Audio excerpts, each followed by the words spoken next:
Well, good afternoon, evening, morning, wherever you happen to be. Want to thank you for joining us for today's presentation. This is our Bullseye Forecast mid-year update. It's July 6th, 2023. You got John Hopkins here. Tom Bowley going to jump in just a minute.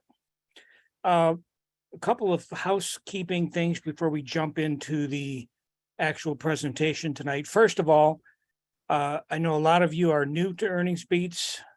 Appreciate you taking the time to stop by. I think you're going to find this to be very informative night.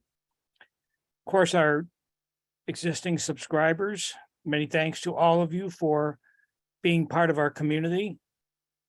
Some of you for many years, going back to our formation in 2004. We're almost 20 years into this company, and it's been a great ride with all of you who've really stuck with us. Thanks so much. Of course, all of our events are recorded. If for some reason you're unable to participate for the entire event, no problem. We'll make sure you get a recording. Because it's a little bit later tonight, you probably won't get the recording until tomorrow. If it shows up tonight, that's a bonus. But more than likely, you'll get something tomorrow with the recording of the actual event. Okay. I want to jump right in and take just a minute or so to talk about Tom's performance the past couple of years. And the reason this is really important to me is because I follow really all the key analysts. And I can tell you without any hesitation whatsoever that, the past number of years, Tom has been so spot on that I think if you're new to Earnings Beats, it's helpful for you to have just a little sense of the kind of market calls Tom made and the reason you want him on your trading team. And it all starts back in this slide. It starts back really in the beginning of 2021. Every year we have what's called our Market Vision webinar. And this particular one happened to be Market Vision 2021. And Tom was really as bullish as anybody could possibly be during that event. He saw things just going to be great throughout the year. You can go right up to the end of the year and you can see how positive the market was. And that's the next call, our next Market Vision call, right in January of 22, when Tom laid out very clearly that the market was looking very bumpy. As a matter of fact, his thinking at the time was the S&P could potentially go down 30 to 35%. As you can see at that first bottom, 1.0, that's exactly what happened. We had a tremendous pullback, and it was right at that point that Tom said, I think we're going to get a nice bounce off this bottom. Just when everybody was saying the sky's falling and there's no way the market can recover, Tom was starting to see the cyclical bear market starting to waver. So we got that great bounce, as you can see. And then we got a pullback again, a little bit of a dip below that first bottom, what we call bottom 2.0, because that was confirmation in Tom's mind that enough selling had happened. And so we alerted our members, this is definitely time to be bullish. Got that nice move, little pullback, and then advised our members we get a downtrend reversal, and it's just been such a nice move since then. All of this to point out that I can't tell you how many analysts that I listened to were calling for even deeper and deeper pullbacks. And I call Tom once in a while, I'll talk to him and say, look, and this is particularly after the market had made a big move higher just recently, the last couple of weeks after the market went up tremendously, where you hear a lot of analysts talking about they're calling the bottom. Well, that's great. After it's already happened many, many points ago, many percentage points ago. At any rate, I'm a big Tom Bowley fan, and I'm his partner. And I watch and listen very carefully to what he talks about. And I think that if you're new to earnings beats and you're thinking about, needing somebody in your corner who's not connected to Wall Street, I just don't think you're going to find anybody who is going to watch your back any more than Tom. Anyways, I had to get all that in. And so Tom didn't have to toot his own horn. I'm tooting it. Tom, I'm tooting your horn. I did toot your horn. Well, I certainly appreciate that. I did just flip my camera on, so yeah, hopefully, maybe this will make it a little bit more personal as we go through everything tonight. I appreciate the kudos there on some of the calls. The one thing I'll say about the stock market, and I don't know, maybe this is your first tip of the night, is that tops should be called during uptrends. That's when I get my signals. I get my signals while the market's going up in terms of calling tops. And I get my signals on bottoms when the market's going lower. It's really easy to go back and look later and say, oh yeah, 3 months ago, that was a top. Well, that doesn't really help you manage your money. And I always point out to our members and to the general public, when I make a topping call or a bottoming call, these major events don't happen very often. So if somebody's calling a top 5 times a year, major top, or major bottom, 7 times a year, I don't know that I'd pay a whole lot of attention, because really these signals are provided every so often. It's not something that happens that frequently. And so I just, I think as you go through and we go through this event together tonight, I think you'll be able to maybe get a little bit better feel for some of the things that I look for in trying to make these calls. And I don't do it to try to be a hero. I do it to manage risk.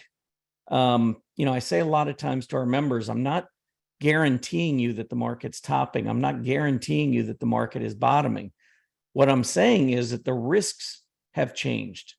And so when you get to a potential market top, you have to ask yourself, if you're starting to see some bearish signals or some just signs of caution, is it worth having your money at risk at that point?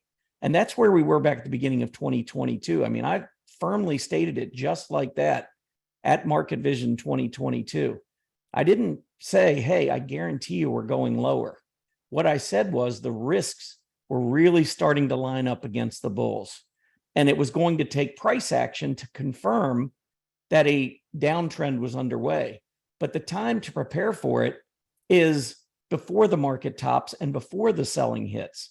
I mean, if you're going to go outside and, they're calling for bad storms, the time to prepare is before you go outside the house. Once you're out and you're walking around and then the storm hits, and if you haven't brought an umbrella or, you haven't prepared for it, that's the problem. And so that's what we try to do at Earnings Beats. It's really about trying to keep our members aware of, the topping signals, the bottoming signals, so that major preparation can begin to take place before we go in to all these, moves to the upside or to the downside.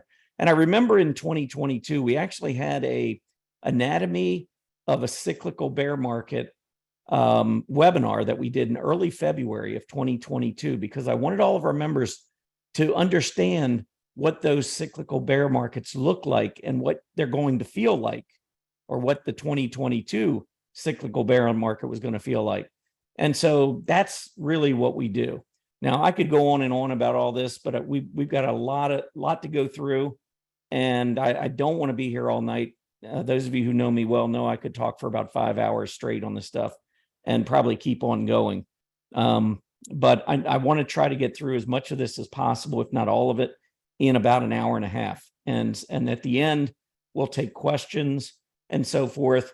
What would be helpful is when you submit a question, if I'm looking at a particular chart, the more information you can give about that chart would be helpful. Because if you just say, hey, what about that uptrend in 2021?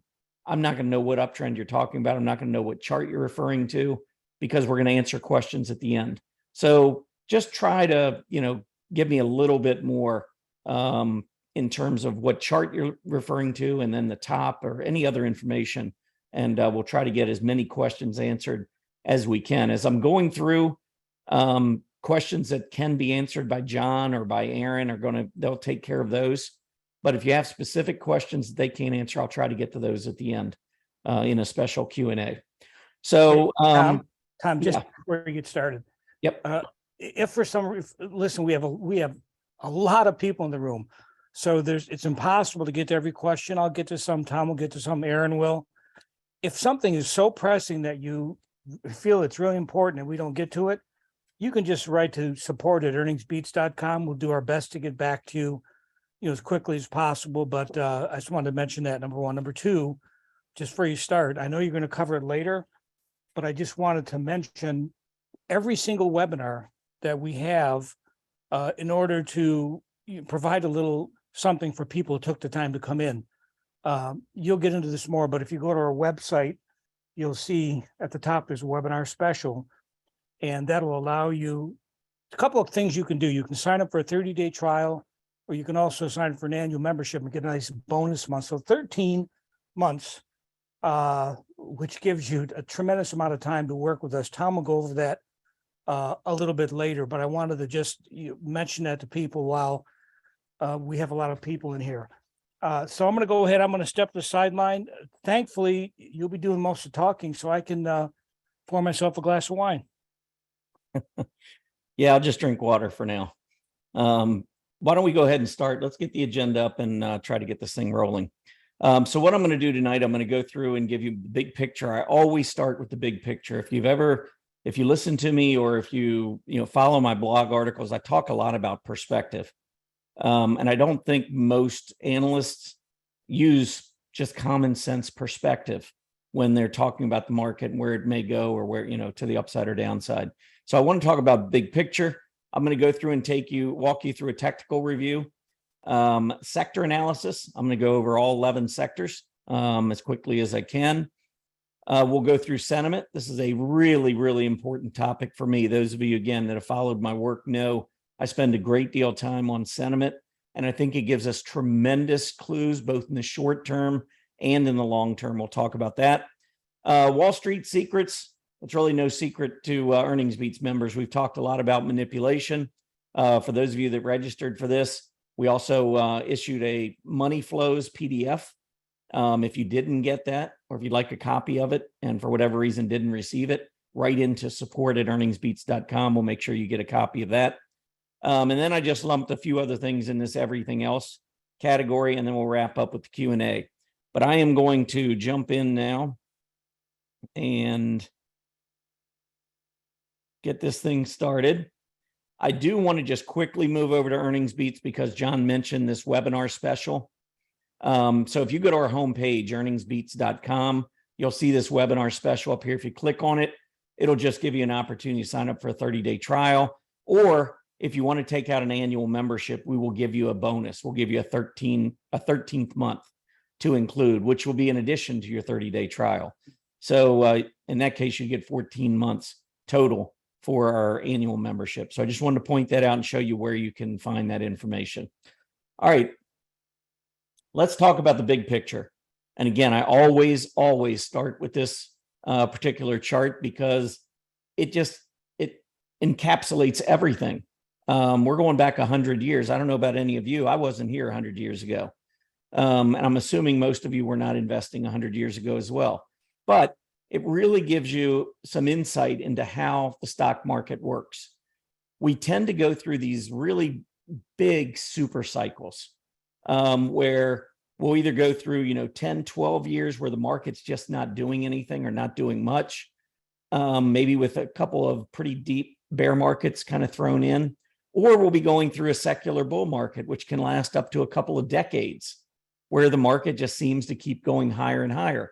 Now, within those secular bull markets, you still have some cyclical bear markets within. So short term, just like we had in 2022, a short term, pretty significant sell-off. I mean, went down about 28%, I think, on the S&P 500 and probably 40% on the NASDAQ. I don't have that number at the top of my, just at the top of my fingers, whatever. But I know the NASDAQ went down a lot more than the S&P 500, but that can occur within a long-term secular bull market.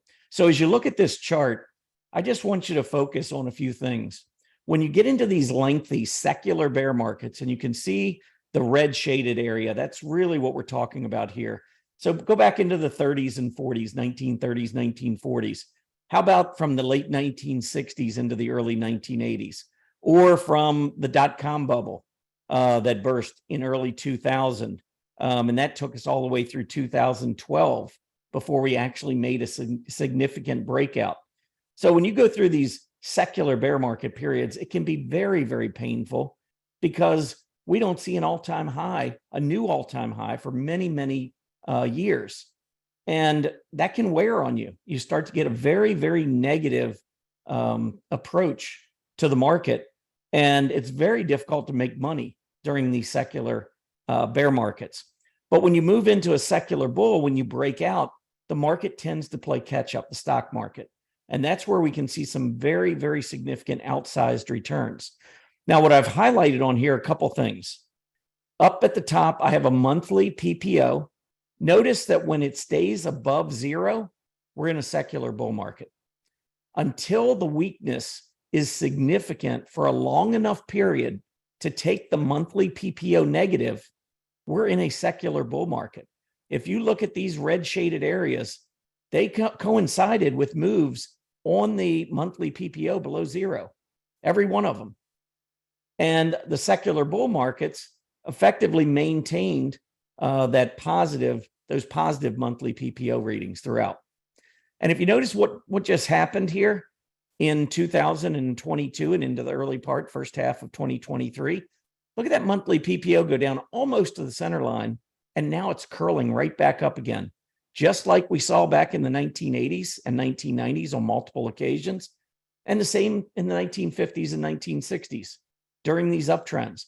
So it's, again, comes down to perspective. When you're right in the middle of one of these downtrends, you think the worst. You think we're in, the Great Depression 2.0, and everybody will remind you of that. But chances are we're not, because we don't have many of these secular bear market periods. And when we do have them, they're generally spaced out by a couple of decades. Keep in mind, we just broke out of 2013, that sideways consolidation on that secular bear that we were in. We just broke out in 2013. We're only 1 decade in right now, 10 years.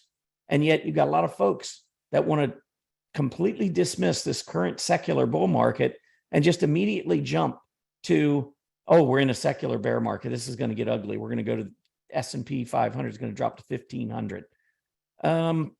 Could it? Sure. Anything can happen. My signals are saying absolutely no way, that we are turning back up in a secular bull market advance. And everything that I'm looking at, all of my signals, and I'll be going over a lot of those throughout this webinar, but all of my signals are pointing to higher prices. So I don't care what anybody else is talking about. And I say it all the time. I ignore the media. Most of the things I see in the media are not researched. Somebody hears something and they just post it as though it's gospel. And that's not what we do at Earnings Beats. We research. When I produce something, it's going to be factual. If it's my opinion, I'm going to tell you it's my opinion. But generally speaking, when we do our research, it's factual. So keep all that in mind. Notice too, what I did here on this latest secular bull market from 2013 till the beginning of 2022. Notice I have a 1 marked at the top. And then down here, I've got this 1, and I know it's probably pretty small. It's hard to get all this stuff on the charts and have this much information and be able to show everything clearly. But underneath here, the all of the sectors, the NASDAQ and the S&P 500, this shows you their cumulative returns during this current secular bull market through the end of 2022, or excuse me, through the end of 2021, prior to the cyclical bear market. And the whole idea there, I just wanted you to get a sense for what leads in a secular bull market. Technology has crushed everything, or did crush everything from 2013 through the end of 2021. Rising, the XLK rose 546%. The NASDAQ was 374%. Discretionary, 325%. Communication services, 300%. Those are the three really big aggressive sectors, the XLK, XLY, XLC. When we're growing, when the market is performing really well, those are the three sectors that I look for in terms of leadership. When those are leading, it tells me, hey, things are looking pretty good. Because if we were getting ready to head into a bear market, or if we were getting ready to head into a recession, or something is going to last a long time and be horrific, big Wall Street firms would not be buying these three sectors. They would be moving into defensive groups. And trust me, those big Wall Street firms have a lot of knowledge on board. They have a ton of Ivy League MBAs. They've got a lot of talent. They're very, very smart. Now, I don't trust what any of them say, but I trust what I see on the charts. I trust where the money goes because Wall Street can't hide that. I don't know exactly what they're doing when they go on CNBC. They may have an agenda. But when you start looking at the charts, there's no agenda. You just see where the money's going. And so that's really what I try to focus on. But as you go down further and further, you'll see then there's healthcare, then financials, then the S&P 500 comes in. Look at the relationship between the NASDAQ and the S&P 500 from 2013 to the end of 2021. The S&P 500 went up 200%. The NASDAQ went up 374%, almost double. And that's typically what you see during secular bull market advances. Aggressive stocks performing better than stocks that are more value oriented. Now, the S&P has growth. Don't get me wrong. They've got Apple, they got Microsoft, but the weighting of those companies is much stronger on the NASDAQ. So just beware that when the NASDAQ is outperforming the S&P 500, that tells us that the market's trading with a little bit of a growth sentiment, if you will. Not sentiment's not the right word, but they're moving more into growth. We're seeing rotation into growth, which is good. That's good for the market. As you move toward the bottom, underneath the S&P 500, industrials pretty much just went along for the ride with the S&P. Industrials went up 197%. But then we start getting into a little bit more of the defensive groups and what I call the neutral groups, energy and materials. Energy and materials can lead a bull market or they can lag in a bull market. There's a lot that can take place with energy and materials. We have geopolitical concerns. You got the dollar. You got what OPEC is doing in terms of energy. So you've got supply issues sometimes, all of which we can't control. So I look at energy and materials more as a neutral group that really, I'm not really looking at the rotation necessarily into or out of those groups as bullish or bearish. It doesn't really bother me whether they're leading or lagging. What I do like to see, though, are those higher dividend paying defensive groups versus the more capital appreciation growth stocks. Those stocks don't pay nearly the dividends. So which category outperforms? And we'll go through some various ratio charts that I'll show you how I follow that information. But once you get to the bottom, you'll see real estate 170%, consumer staples 137%, utilities 137%. And the last thing I'll point out here on these sectors, notice consumer discretionary 325% and consumer staples 138%. I'll talk about the XLY, XLP quite a bit tonight. And the key here is how they perform relative to one another. Our GDP is estimated to be made up of 2/3 consumer spending. So GDP is pretty important. I mean, if GDP is going up, generally our stock market's going to go up as we grow, as our economy grows. That's usually going to be good over the long term. I can't say, that the GDP jumps and therefore the S&P jumps by the same amount or percentage. That's not what I'm saying. Over time, as the GDP goes higher, over time, our S&P 500 goes higher. But the relationship between these consumer stocks is really important because we know consumer spending drives the market. So knowing which one, consumer discretionary, which are the thing these are the companies that sell us the things we want, versus consumer staples, these are companies that sell us the things we need. So it doesn't matter if the market's going straight up and your 401k is going to the moon, or if the market's going straight down and you wonder if you're ever going to retire. Hopefully, you still buy a bar of soap. That's a consumer staple item. Hopefully you get deodorant. Hopefully you get toothpaste. These are the things we need. We're going to buy them no matter what. And if the market triples, you're not going to go out and buy 3 times as much toothpaste. But if the market goes up, you might feel wealthier and be more inclined to buy more consumer discretionary items, the things that we want. When you feel wealthier, you'll spend more, you'll splurge. And when you don't feel so good about the market, you don't feel so good about your job, you don't feel good about everything, you're probably going to start to really tighten the reins on your discretionary spending. And, some examples, Starbucks. I love Starbucks. Personally, I do a lot of my work at Starbucks. I don't like to work from home. I don't like working in my office. I like going to Starbucks.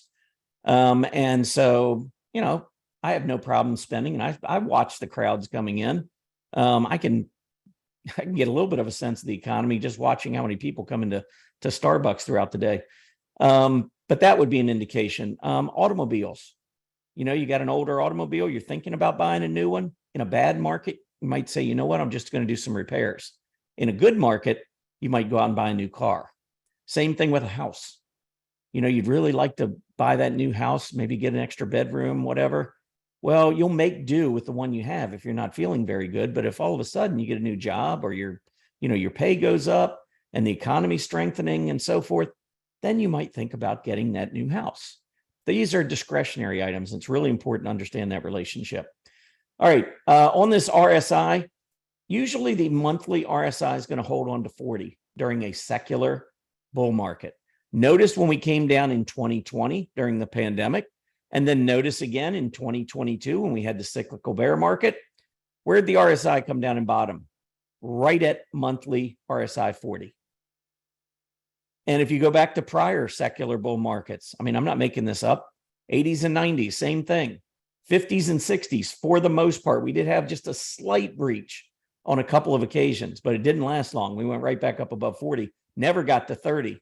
But during secular bear markets, look at where we go. We go into the 20s. Monthly RSI goes into the 20s. Why? Because the selling lasts a lot longer.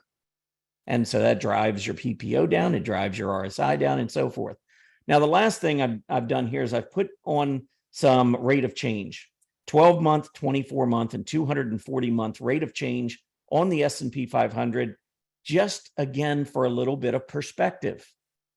Notice that if you look at a 12-month rate of change, if you get a 50% 12-month rate of change, if the S&P goes up 50% a year, if you notice, for the most part, market goes down after that because we have average returns on the S&P 500 over the last 73 years of 9%.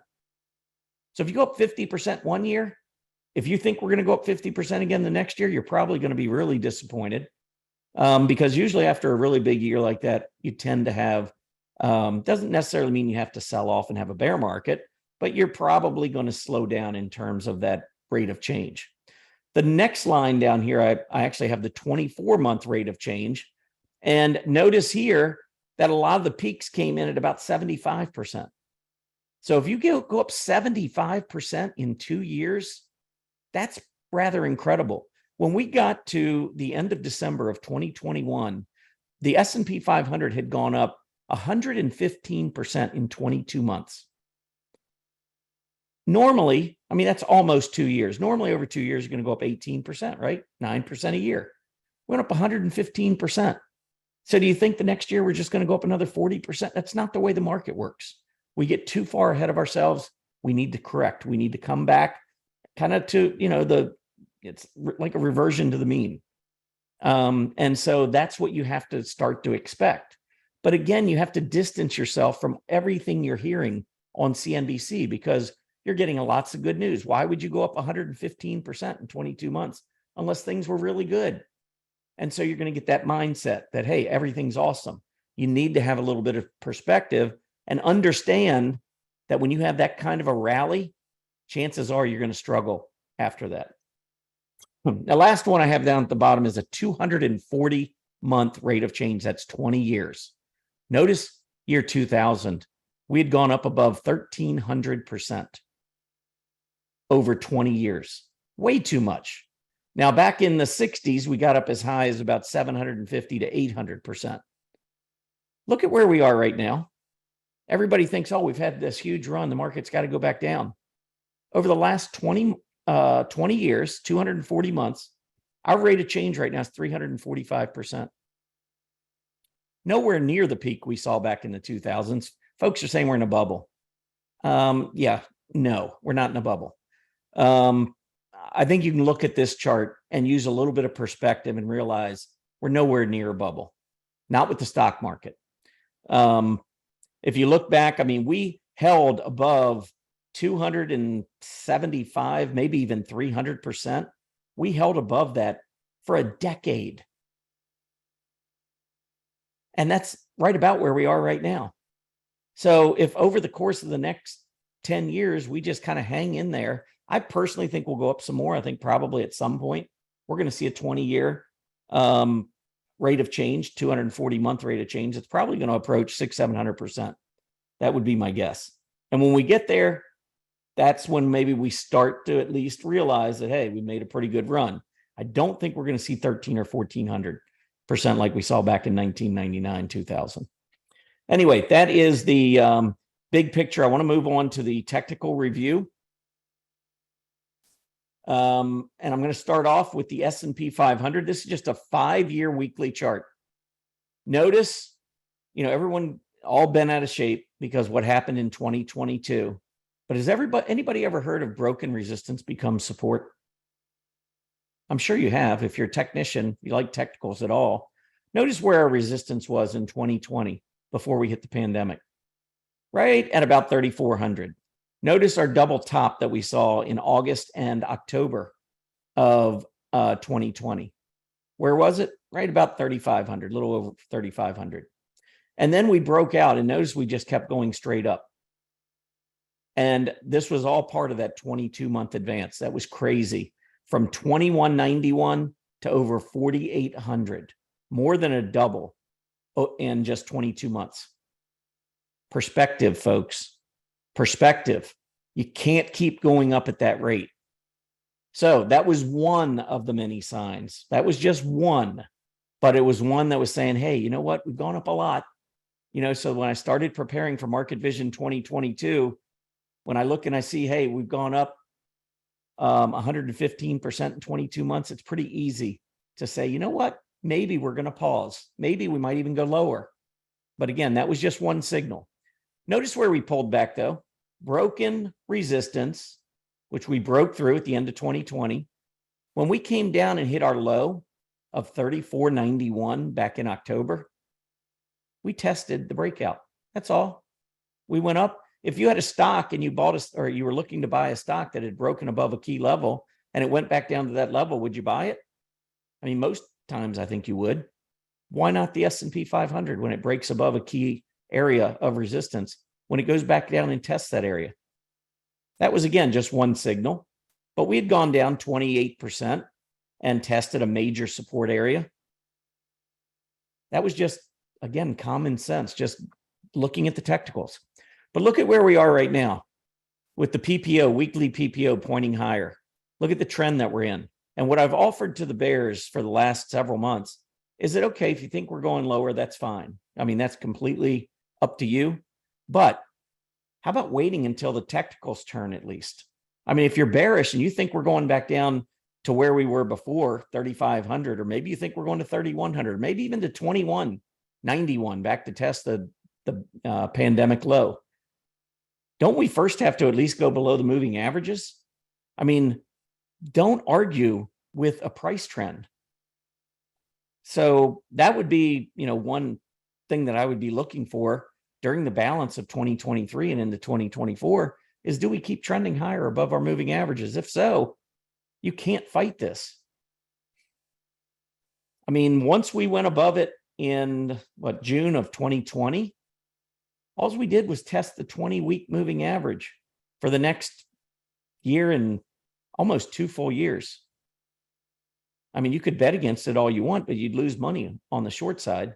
The S&P just kept running. Who knows where we're going to go? I believe, based on my signals, we're going higher. But Doesn't it make sense to, at least if you're going to be bearish, wait for a breakdown? I mean, you're just going to keep shorting the market into oblivion. I don't think that's very smart. Down at the bottom on the weekly chart, you can also see, here's the weekly RSI. Notice that when the PPO is positive, the RSI tends to stay above 40, or it does stay above 40. It never once in the last 5 years, when the PPO was above zero, and at least when it was trending higher. I mean, as it started to come back down, you can see right in here, we did start to make a break right below 40. That would have been, well, almost the time the PPO went negative. So the RSI remaining above 40 and now going up and testing 70, I think is a great indication that we have an uptrend on our hands. This is not a dead cat bounce. This is not a bear market rally. This looks like a secular, the renewal of a secular bull market. That's the way I'm trading it until the market tells me something else. All right, next chart. Again, this is the weekly chart. I want to just show you, though, these are growth ratios. So the QQQ versus the S&P 500, the XLY versus the XLP is in this panel. Large cap growth versus large cap value, mid cap growth versus mid cap value, and small cap growth versus small cap value. Notice that as we finished 2021, prices were going up. And like I said at the very beginning, this is when you call tops. This is when you start to see the risks building. You don't wait until you go down 20% and say, yep, it's a bear market, I'm going to sell now. I mean, at that point, haven't you already given away 20% of your portfolio? Doesn't make much sense to me. So here you can see the S&P 500 going up, but look at what happened. We saw the NASDAQ 100 versus the S&P 500 start to move lower, away from growth and more toward value. We saw the XLY, XLP, remember, consumer discretionary versus consumer staples. It had been running higher. It turned lower in that last month and a half, right before the top.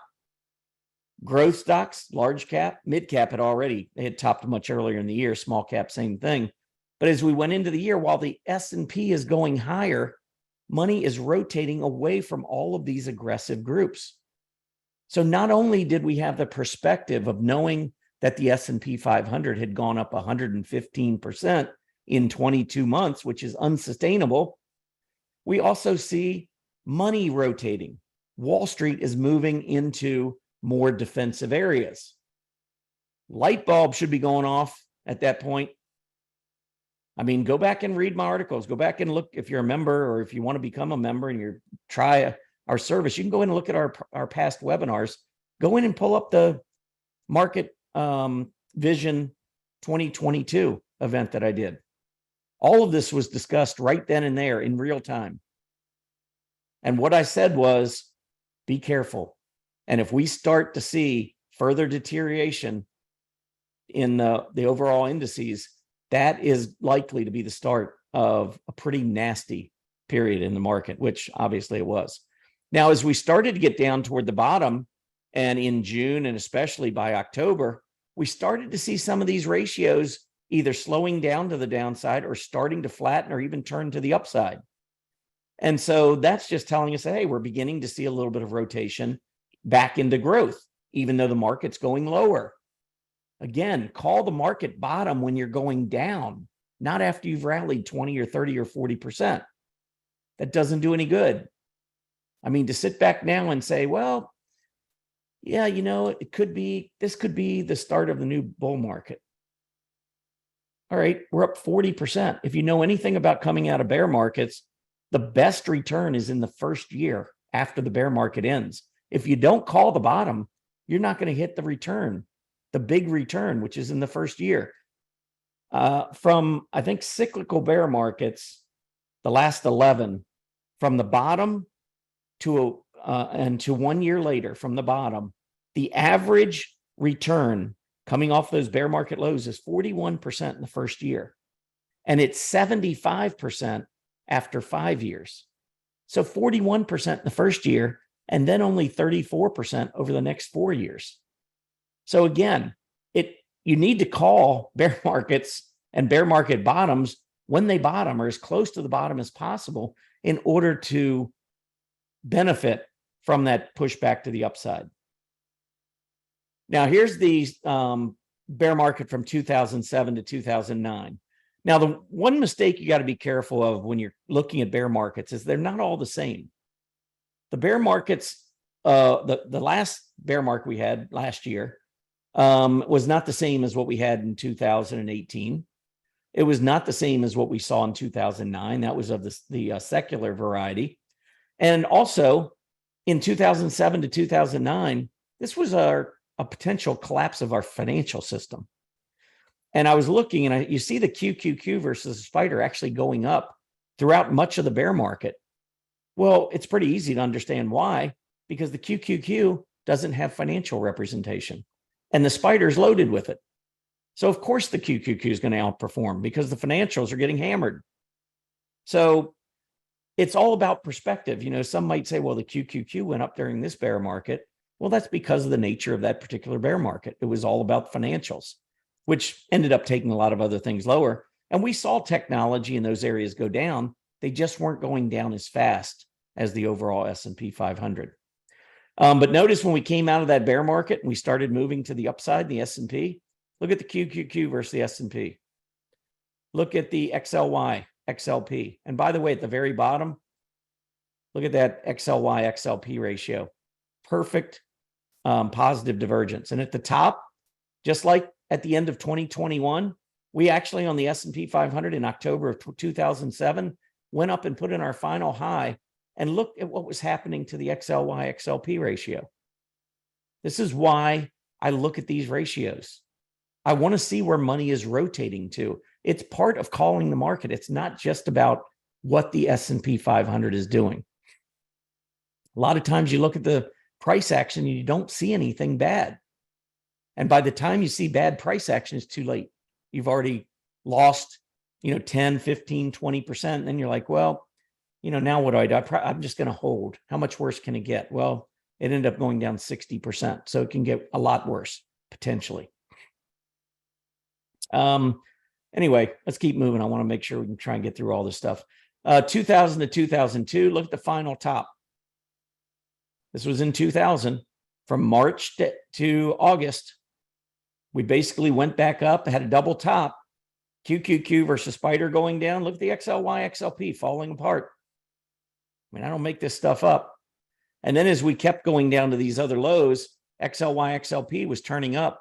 And then as we finally bottomed and started moving higher, look at the XLY, XLP.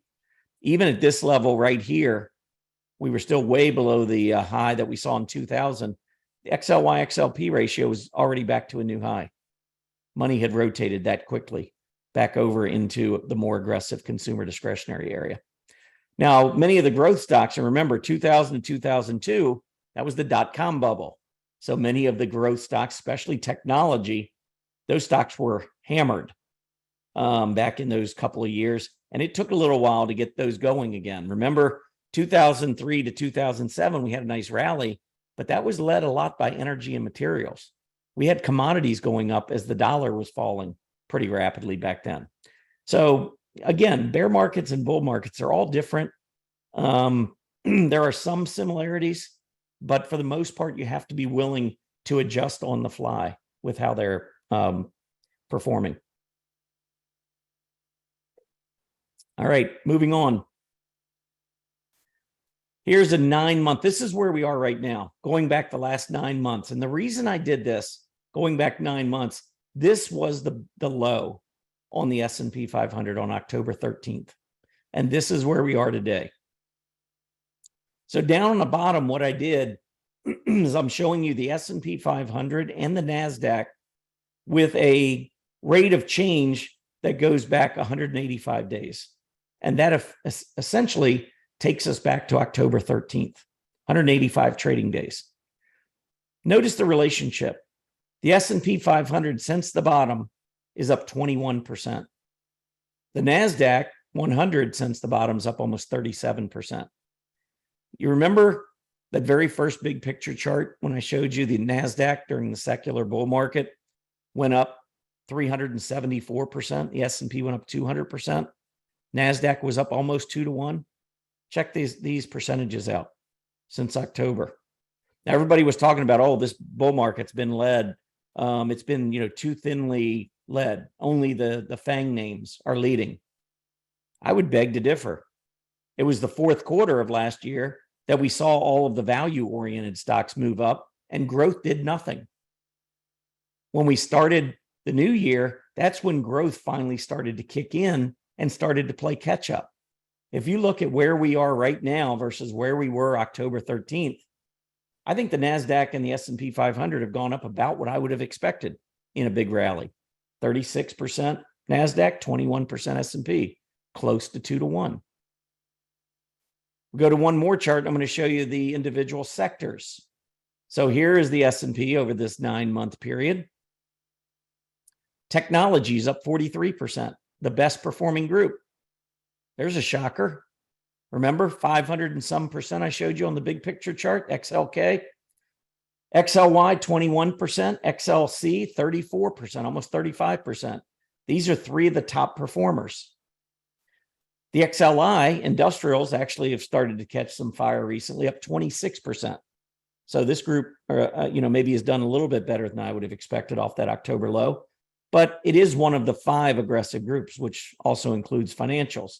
Financials up 10%. Look at the other groups. Healthcare up 7%. Staples up 14%. Real estate up 13%. Utilities up 6%. I didn't put XLE and XLB on here because, again, they're neutral. I don't really care whether they're leading or lagging. I mean, you can still trade them if they're in uptrends or downtrends or whatever. But for the most part, these are the 9 sectors that I like to follow the closest. Now, the XLP is up 14% and the XLY is up 21%. So we're up about 1.5 times on the XLY versus what we've done on the XLP, which is why I think the XLY consumer discretionary is going to be the strongest group in the balance of the year. I think it's going to separate even further from the XLP. And I think by the end of the year, I don't know if it'll catch technology, but it's probably going to be close. I think the discretionary group is going to continue to be on a roll. But you can see all these groups moving up, all the aggressive groups right here doing extremely well. Then you get into more defensive, and they're starting to come along for a ride, which is good. We want wide participation, but on a relative basis, they're underperforming. And that is perfect. That's nirvana for a secular bull market advance. All right, let's move on. We're going to talk now about the sector analysis. So I went through and annotated all of these sector charts. I'm going to go through these very quickly. XLK, I see a little bit of weakness there based on the PPO, which has crossed its trigger line, still kind of moving to the downside. We may see sideways consolidation. I'd watch around 167 for support, initial support. If we see a little bit more selling, then I think we could break below 167. And I think maybe 158 potentially could come into play. Now, that would probably coincide with a market drop of maybe 5 or 6%, 4, 5, 6%. I don't know if we're going to drop that much, but those are the 2 levels that I would be watching on the XLK. Notice the AD line. Notice this on every chart I show you. AD line moving up, setting new highs. XLY. Well, here's your breakout. Here's a gap support level that I've highlighted as support. It also comes pretty close to that February high. So broken resistance becomes support. And then look at the most recent low down here at about 163. Those are the 2 levels that I'm watching right now on the XLY. Again, look at that AD line, absolutely exploding to the upside. Communication services, big push to the upside. There you got a little bit of an issue with divergence. Same with the XLY, by the way. I didn't talk about it, but that one's got a little bit of an issue. Again, I've annotated what I see as some key support levels to watch as we go forward. There's your AD line strengthening. Industrials.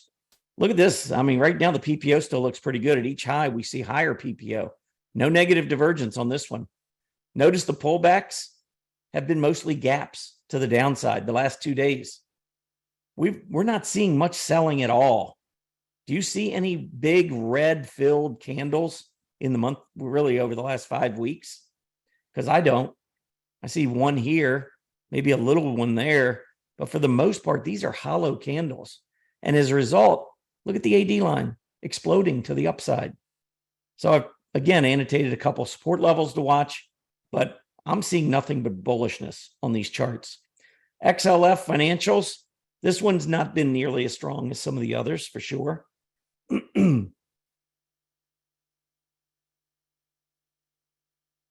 But again, what happened today? We saw selling. It was all a gap. We had intraday move to the downside. We recovered back up. XLF, I think, looking very, very strong, or at least stronger than it has for quite a while, holding on to gap support. So I'd be watching that level. And look at the AD line, even on a stock or on an ETF like the XLF financials. We're still way below where we were back in February. But look at the AD line breaking out. I think Wall Street's accumulating and has been accumulating on all this weakness. Why? Because we're going to go higher. 206, let's see this chart, XLV, healthcare. I see a symmetrical triangle. I'm not going to pull up a longer term chart, but if you do, you'll see that we had a prior uptrend. We now have falling highs, declining highs, and rising lows, squeezing into this symmetrical triangle. So I believe eventually we're going to break out. And when we do, that would be another bullish sign. Check out the AD line. Very, very strong, even though we've been kind of consolidating for a period of time. Consumer staples just breaking back up above the center line on the PPO. Got a couple of near-term support levels I'll be watching, but it's been going mostly sideways because, again, in a secular bull market advance, money goes to the aggressive groups, not so much to the defensive groups. So the XLP was up here to high in May. All this money has been rotating out of the XLP and into the XLY. That's why that ratio is absolutely exploding to the upside. But look at the XLP AD line. I mean, every single one of these going higher. Real estate starting to strengthen. This, along with materials, these were the two best sectors today from the intraday low that we saw earlier this morning. That rally that we saw was actually led mostly by materials and real estate today. And look at that nice recovery, all these hollow candles. I think real estate's starting to finally play some catch up after underperforming for quite a while. Again, we want wide participation. I have no problem with real estate showing some strength here. AD line soaring. Utilities. This is truly the only sector that I think is still somewhat bearish, and it's a defensive group. I have no problems with that. I think part of the reason when you get the 10-year treasury yield moving up, the dividends on these utilities don't really look as good. So even income investors, I think, are starting to move out of utilities and starting to get some of that fixed income from U.S. treasuries. I feel like the U.S. treasuries obviously carry an incredible amount of safety. So even though maybe some of the dividends in these utility stocks are a little higher, sometimes income investors will trade that and go to an area like treasuries that provides a lot more safety. So I think as long as rates go up or even trending up or sideways consolidating, I think utilities have a problem. If we see the rates start to come back down, that's when I think you'll see an absolute breakout. I still don't think you're going to see relative leadership from utilities, but I do think you'll see some absolute strength down the road. AD line, not as strong as the others, not breaking out to new highs, but we do continue to print higher lows on the AD line. So I think that still is somewhat bullish for that group. Energy, there's your PPO, kind of indecisive. Not the momentum, we're not quite sure. We get going to the upside, we fail at resistance, we come back down. But when we come down, we hold support. So right now I'm saying support's down around 74 to 76. Big resistance at 82. Let's see which way we break first. And I wanted to go back and show you this AD line, which is holding this support area. Again, not one of the strongest AD lines, but it is holding this support. If we go down and fail at 74, 76, and we lose that AD support line, I would start to think a little bit more bearish about energy. Although in a secular bull market, I don't short personally. That's just my own personal strategy. Materials. So here was a really big recovery intraday in this group. And you can see we bounced off of this gap support area just above the 50-day moving average. I would watch this zone. And if we fail, I'd be looking, I didn't draw a line. You got some gap support at 77 and then very significant price support at about 74.5. AD line, though, looks awesome on materials. So I believe ultimately we're going to see a breakout in this group. I don't think we're going to see leadership from materials and energy, but I do think that they will go higher. Maybe materials outperforming energy, at least until we get that energy breakout. All right. So here I wanted to show you, because I've talked a lot about this XLY, XLP, and this is a really important chart. Here's the S&P 500 going up. Here's the XLY versus the XLP, and I'm going back 20 years. Now you can look at almost any ratio you want and pull up correlation, and I dare you to find one that shows stronger positive correlation than the XLY versus the XLP. In other words, when the XLY, XLP ratio goes up, S&P 500 generally goes up with it. When the XLY, XLP goes down, S&P 500 normally, it's not good for the S&P. So what I've done is on this correlation coefficient down here at the bottom is I've highlighted all the readings above plus 0.5. So this is very strong positive correlation. I want you to look at how often the S&P 500 and this consumer ratio heads in the same direction and has positive correlation, strong positive correlation. You see all those readings? We almost live up in that area, and that's where we are right now. Let's look at the bottom, though, this red shaded area at inverse correlation, really strong inverse correlation. How often does the S&P 500 move opposite this consumer ratio? Well, if you look at that, you can see not very often. It is, you might want to phone home when this happens, because it doesn't happen very often. What's going on right now? The XLY, XLP is rallying and has been rallying since the beginning of the year, which is the reason, or one of the reasons, why we're seeing such a strong move up in the S&P 500 as well. All right. The other ratio that I like to follow is QQQ versus a spider. So I'm just doing the same thing with this chart. And you can see the QQQ outperforming this year, the spider, and that's going right along with the S&P 500's move to the upside. Here you can see maybe not quite so much positive correlation, but still a lot. And then you see in the inverse correlation, it happened a little bit more often, but clearly still not as often as we see the positive correlation. So if I was ranking these, I would say the XLY, XLP is really important. That, in my opinion, is the most important relative ratio.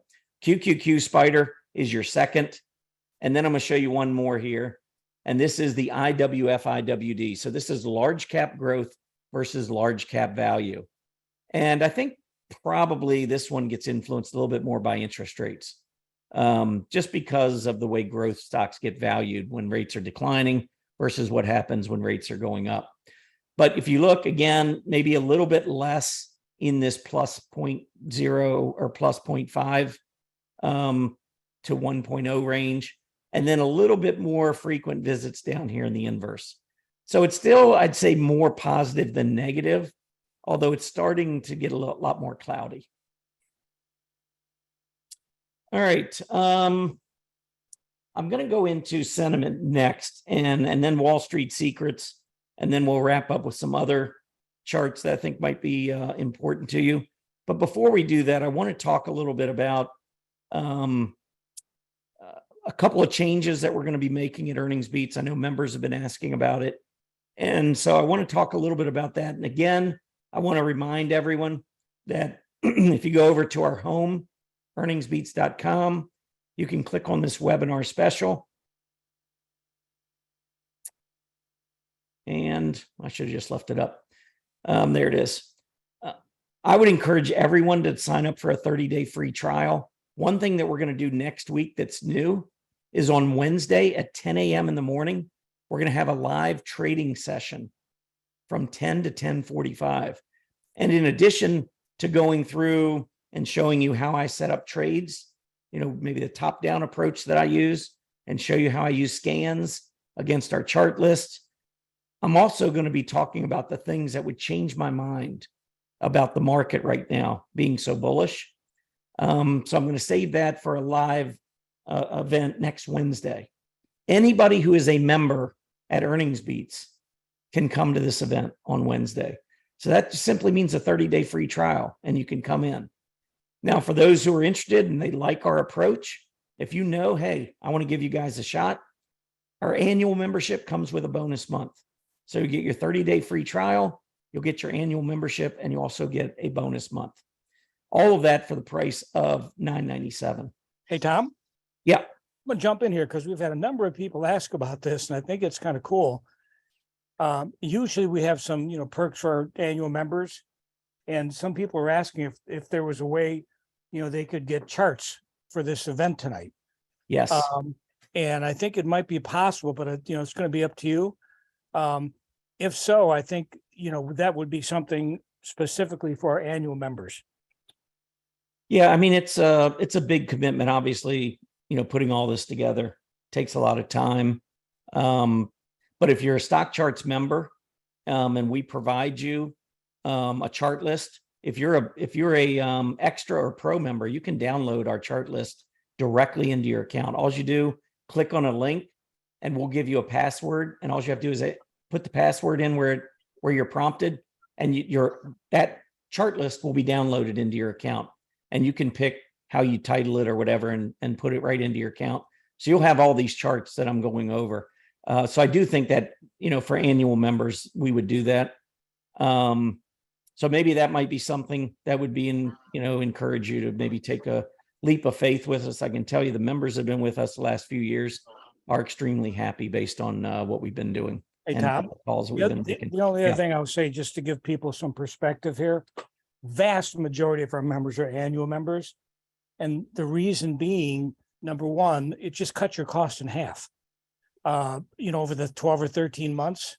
And we have found that a lot of people love the, being part of us for 4 quarters. It's a great time, a great way, over the course of a year and every single quarter, to see if we're a good fit for you. So certainly encourage, the annual membership. But even if you're not ready to take that leap, certainly 30-day trial will get you into that trading room and any trading rooms going forward, right? Yep. And for our members, I know a lot of folks have been concerned about our shows. Trading Places live on Tuesdays and Thursdays over at Stock Charts.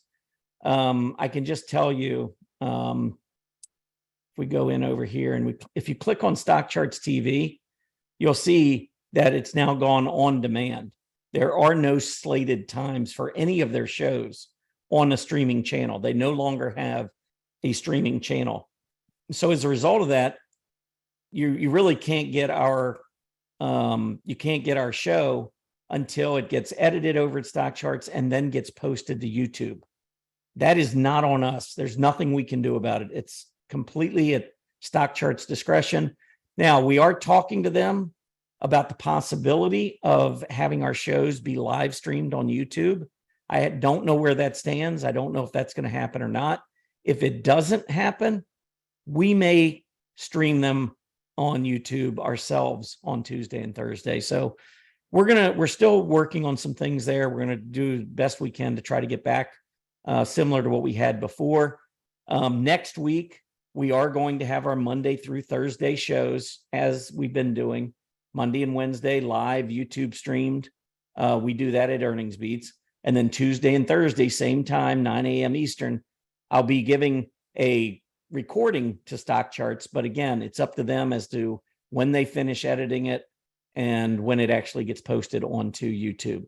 And that's out of our control. But we're well aware that a number of you are disappointed not being able to hear the show before the market opens on Tuesdays and Thursdays. And we're going to continue to try to rectify it and try and come up with something. But eventually what I envision right now is having 3 YouTube shows live streamed Tuesday through Thursday. So we'll probably end up moving away from Monday, but we're going to add a live stream show for our members. We'll have a show that'll start at 10 o'clock on Wednesdays, which will be every Wednesday. And it'll show a little bit more about during the trading day, what I do and how I use our scans and how I approach our chart lists and talking about the overall market. I'll be going over these signals that I'm showing you today. All of this will be part of that. So anyway, I know we got about 30 minutes or just under. I've never been able to finish one of these things on time. So I won't say never, but not usually. So I really want to get this done by 8:30. So unless you have anything, John, I'll get right back in. All right. I'm assuming that he has nothing to add. All right. So let's move on. I'm going to talk about sentiment. And this is really important to me. I have a couple of different equity only put call ratio indicators that I like to follow. And I think they are amazing at calling short-term bottoms and short-term and long-term tops. Short-term tops are a little tricky, but we'll talk about that as well. What you see on this chart is the equity only put call ratio, but I have it in invisible mode. So right here on the chart type, it says invisible. And what that means is that the price action doesn't show here. The only thing you're seeing is the overlay, which is a simple moving average of 5 days CPCE readings. So the equity only put call ratio, this is a 5-day moving average that you're looking at. So that's one way where you can just show your overlay rather than show the individual days readings. And I like the 5-day moving average because when it gets to certain levels, it can do a pretty good job at marking, or at least letting us know that, hey, the market is probably bottoming or getting very close to a bottom. And so once again, if you're shorting, it might help you manage your risk and say, hey, maybe I need to start trimming my short positions. Or, if you're thinking about going long, a lot of times when there's a lot of fear in the market and the market's pulling back, that's a great time to jump in, especially in a secular bull market advance. When we've got a great advance going, and then all of a sudden the 5-day moving average goes up to 0.80, I can tell you that the average over the last 20 years is probably somewhere around 0.60 to 0.65, somewhere in that range. And so when you get up to 0.80 over a 5-day reading, it's just telling you that the market is really starting to get more fearful. And fear is what drives bottoms. So always think of sentiment readings as contrarian indicators. And so when the masses are getting bearish, you want to start be thinking bullish. You don't want to wait for the market to bottom and start moving higher and then say, yep, it's moving higher, time to jump in. You want to start thinking about building your positions while everyone else is scrambling to get out of theirs. So look at these 0.80 readings on the equity only put call ratio, the 5-day moving average. And notice that, and I just started since 2011 here, but I've got these black vertical dotted lines, or vertical black dotted lines in here, marking the moves or the tops that we saw above 0.80. And I want you to look at where it intersects price action. Right here at this bottom, right before we have a bounce. Right here at a fairly significant bottom before we start to move higher. Here, almost right at a significant bottom before a huge advance. Here, right at a major bottom. Here, right at a major bottom. Both of these at bottoms, another one at a bottom, another one at the bottom, another one at the bottom. Again, again, again, again, again, again. Every single time when your 5-day moving average of the equity only put call ratio goes above 0.8, start looking for a bottom. Now, you might hit 0.8 and it might keep going down if the fear continues to build. Maybe you want to try and look at maybe, 60-minute positive divergences. Look for some of those to form. Find some other corroborating evidence. But for the most part, when you get to 0.80, you are at or very, very near a significant market bottom. Always remember that. This is going back right here the last 10 years, or actually last 15 years. I'm not just showing you what happened the last 6 weeks. This is 15 years worth of data. I would not ignore it as a short-term trader. Now, if you're a buy and holder, this stuff doesn't matter because we're looking for short-term bottoms to trade. So investors, I mean, you might find it interesting, but maybe it's not going to change anything you do. Traders, you have to understand what's going on here. And I call this my speedboat indicator because it turns on a dime. I mean, you can see how often we get these signals, a lot. Sometimes you get multiple signals, 3, 4, 5 in the same year, possibly. Other times it might take, maybe it's once a year, but it's worthwhile keeping as one of your standard charts. Now this is the more recent data, and this is an adjusted data because if you go back and you look at the daily readings on the equity only put call ratio back in November and December, there were probably about 8 or 10 readings that were very heavily skewed. There was a lot of hedge funds that were taking on individual equity puts in stocks like Apple and Tesla and Amazon, Microsoft, Nvidia, some of those high flyers, which is very, very unusual. Most hedge funds, most professionals use index options to hedge.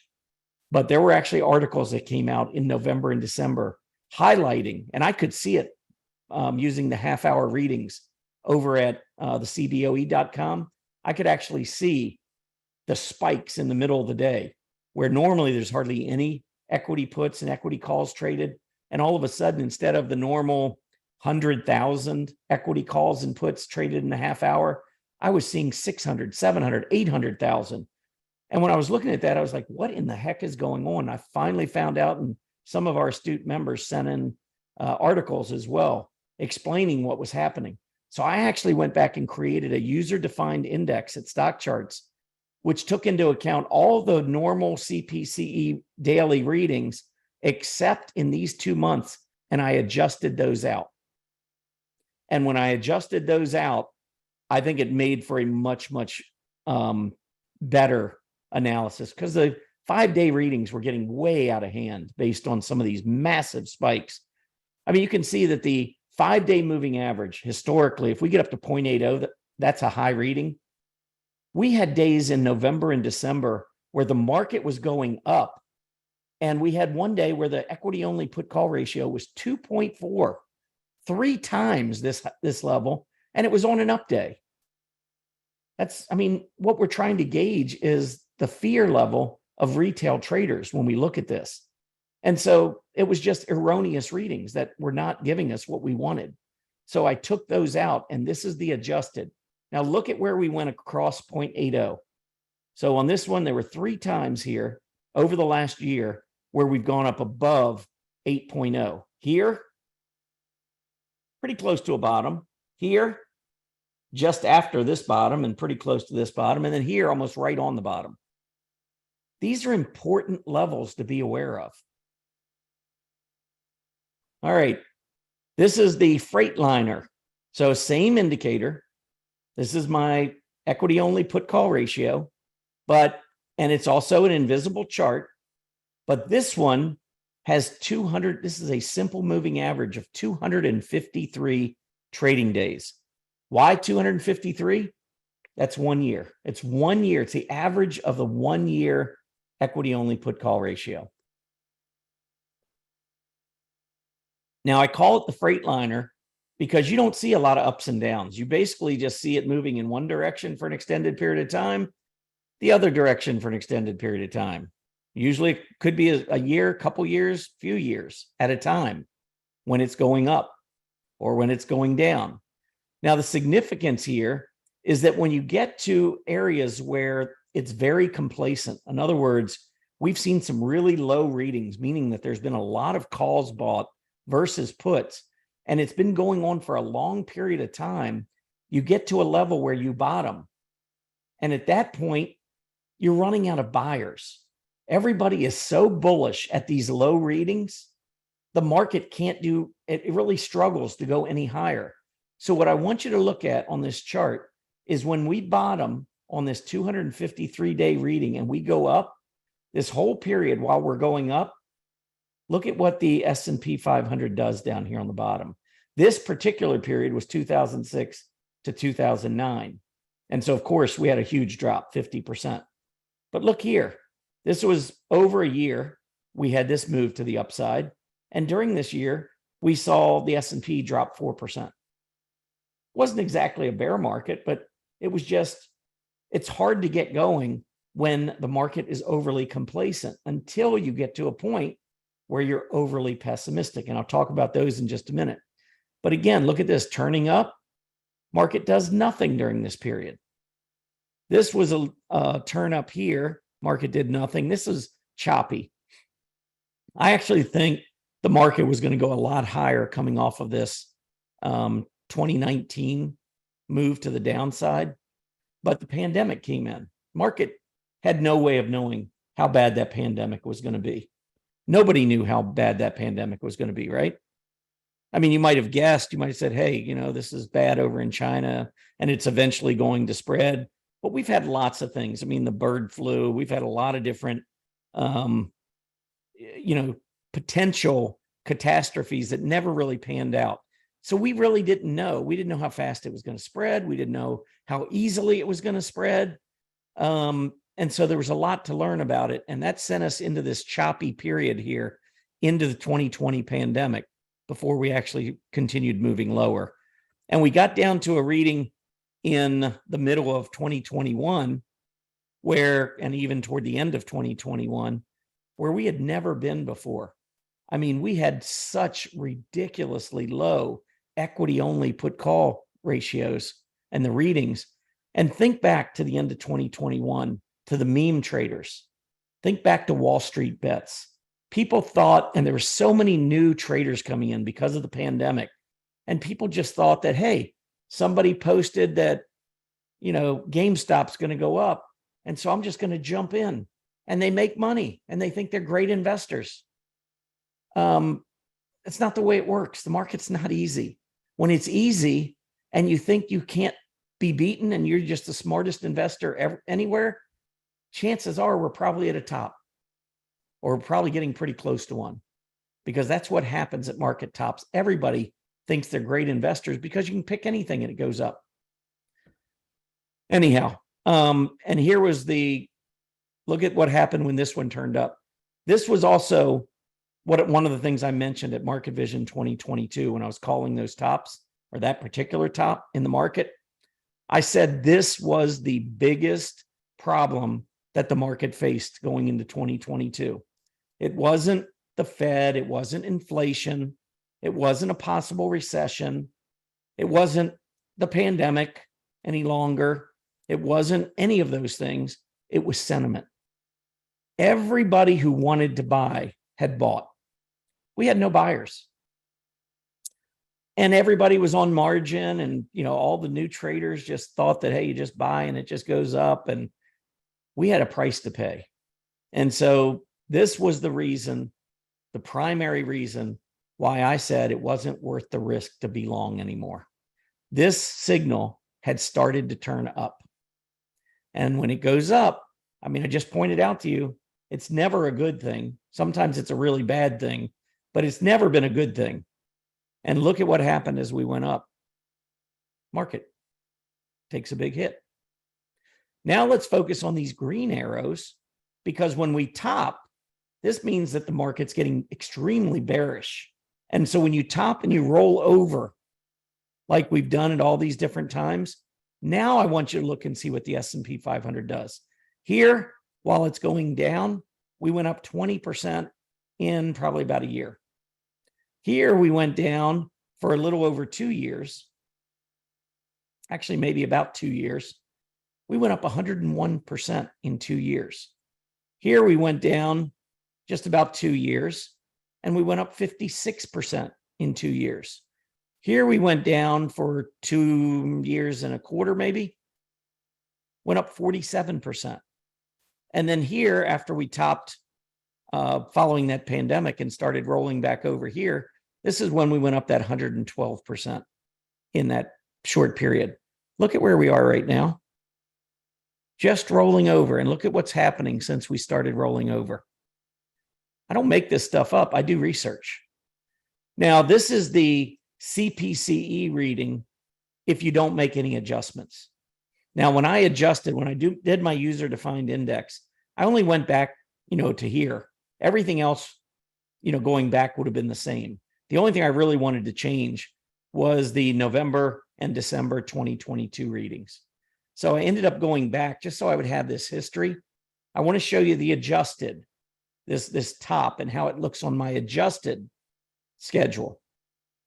We topped back at the beginning of May. So if we eliminate those readings in November and December that were so high, and we just put what was, more normal, this is where we topped. And as we rolled over, look at what the market's been doing. Now you might say, well, it didn't mark this bottom or it didn't mark all these bottoms. Doesn't always mark the bottom. Let me show you on this chart here. This is when we started rolling over. Notice we had bottomed several months before we actually got this signal. And here, when we finally started getting a signal, we had bottomed, previous to that, 9 months probably, and started moving up. So now this one actually was pretty darn close to the bottom. I don't think it matters that it exactly hits a bottom. I just know when this rolls over, when we start to see more and more, or when we get to a point where there's just no more sellers out there, everybody has sold out. You start to see this roll over, and when this rolls over, the S&P goes up, and it's starting again. So, could we turn back up? Yes, I mean it could happen. I think it's going to have to be something unforeseen by the market. Market knows that the Fed's going to raise rates. The market knows that we're still battling inflation, but seemingly starting to get it under control. The market knows that we could potentially have a recession of some type. Those aren't the things that I think would drive us this ratio back up again. I think it has to be something different. And I don't know what that would be at this point, but I don't see the current fears taking us back up again. I think we exhausted it on this move to the upside. And now that's the reason the VIX keeps coming down. Fear is coming completely out of the market. And as fear comes out of the market, stocks go higher. It's the way it works. That's the history of the stock market. All right, so that's the CPC. Now I want to show you the VIX. This is going back 25 years. And I just want you to see as you get close to the end of a bear market, notice we're going down, the VIX keeps spiking, and then the very last low, the VIX starts to roll over. 2008 and 2009, as we're going down, the VIX is spiking. As we go to that final low, the VIX starts dropping. That's key, and that's really important because prices are going down. You would think fear would keep going up, but in this case, we reached a top and we've actually started rolling over. So fear is coming out of the market while we go lower, and that is a bullish signal. Look at this, 2015, 2016. We went to a new low in 2016.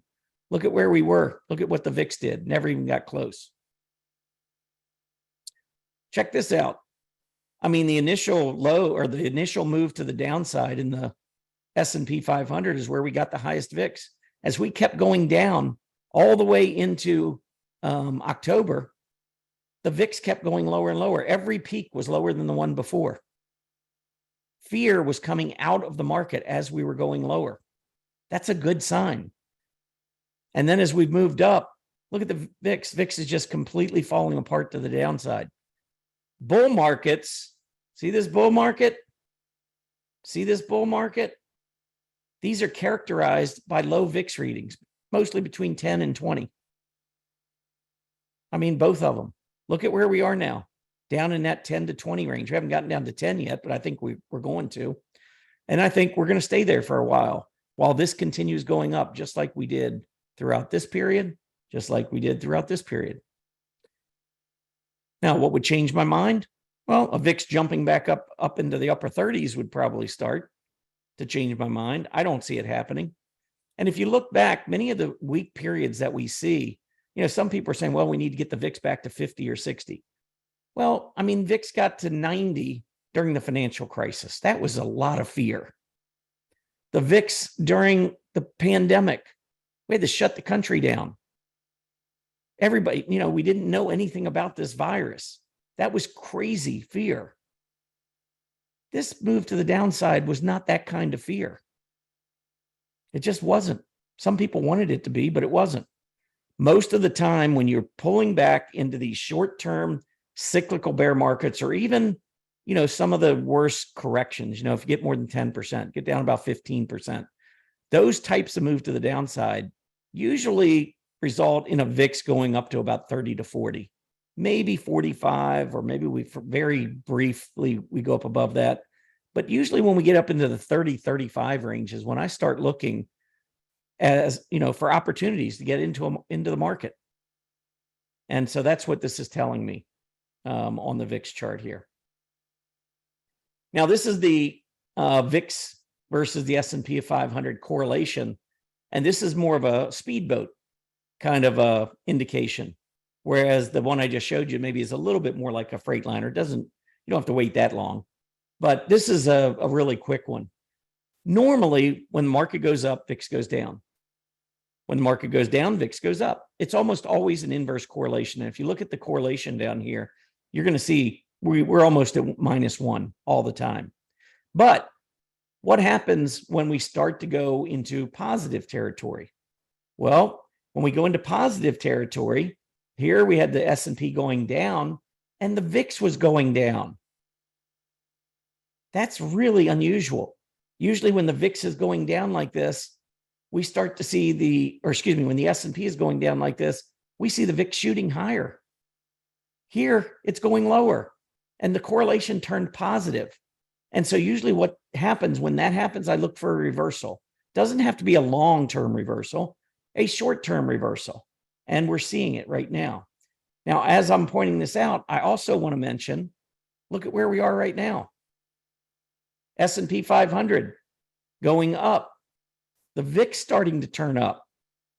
And as a result, we're starting to get a little bit, we're kind of at the neutral point, but if we go up much higher, let's say the market goes up again and the VIX keeps going up, I think that probably is going to set this up for a little bit more significant selling in the S&P 500. I don't know that we're there quite yet, but we do have negative divergences that I pointed out earlier. So, there's starting to get some signs, and the market's going up a lot. We're just overbought. So we do have some signs building, but every sign I see, any sign I see, is a short-term sign, not a long-term sign. So my approach is that when it pulls back, I want to be a buyer. All right, that is sentiment. I do want to go through this manipulation. I spent too long on sentiment. I'm going to have problems finishing now by 8:30, but I shouldn't be much after. I just want to point out this. I talked about manipulation in 2022. And if you looked at how the QQQ traded intraday, this was a topping phase, or I would maybe call it a bearish manipulation phase, where we went almost nowhere during the period. But notice the opening gaps were higher, the morning prices were higher, and then we went through a period from after 10 o'clock where we saw most of the selling. So we had morning strength, afternoon weakness, net. And so that was an opportunity for Wall Street firms to use the morning strength, the gap ups and the ensuing morning strength, to start getting out of positions. This was also the time we saw money rotating into defensive groups. Remember? Pointed that out earlier. Money was rotating to value from growth, to defensive sectors from aggressive sectors. And mornings were strong, and afternoons, or at least after 11 o'clock, the net was weak. All of that was starting to paint a picture of manipulation, bearish manipulation, market starting to get more defensive. Look what happened afterwards. This is what I call the distribution phase. So all the way through May, from beginning of January through May, look at how the QQQ traded during various parts of the day. Opening gaps. This is the opening gap of every one of these days added together. The net opening gap was minus $30 almost. From 9:30 to 10 a.m., minus 35. From 10 a.m. to 11 a.m., minus 33. From 11 a.m. to 2 p.m., minus 31. And only from 2 to 4 p.m., did we see any strength at all? So I looked at this as just, this is pure distribution. This is selling.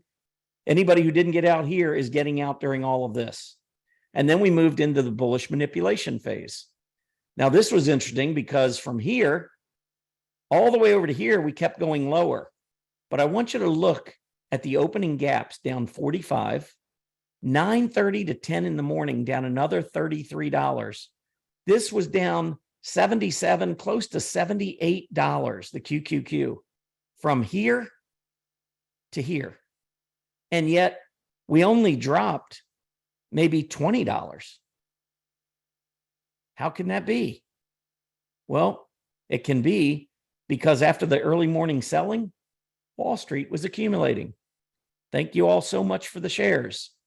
10 o'clock to 11 o'clock in the morning was up 8, 11 to 2, flat, 2 to 4, up $43.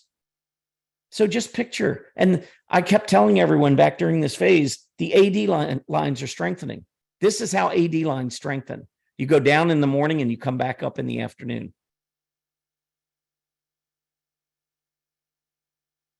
This is how the AD lines were going up. That was during the bullish manipulation phase. I kept saying, listen, Wall Street is moving into aggressive areas. Showed you how some of the growth areas were starting to outperform value down near these bottoms. That's why I called the bottom. It actually started here in June. That was the first bottom I called. And then even after all of this, going down to this second bottom, I think it might have been in late September, I called bottom 2.0. We ended up going down just a little bit below.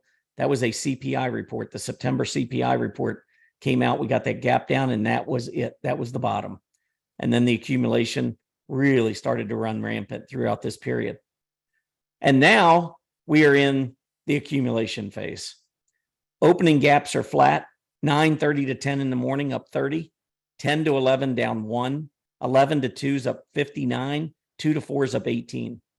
We're seeing what happened to all the opening gaps to the downside. 45 down there, 30 down there. How about the morning weakness? Down 32 there, down 35 there. Now we're up 30. See the difference in how the market's flipped? Now, the good news is accumulation phases don't just go up. I mean, we don't go through these periods and see a bear market followed by a bull market, followed by a bear market, followed by a bull market. Bull markets advances last a lot longer. This is just getting started, in my opinion.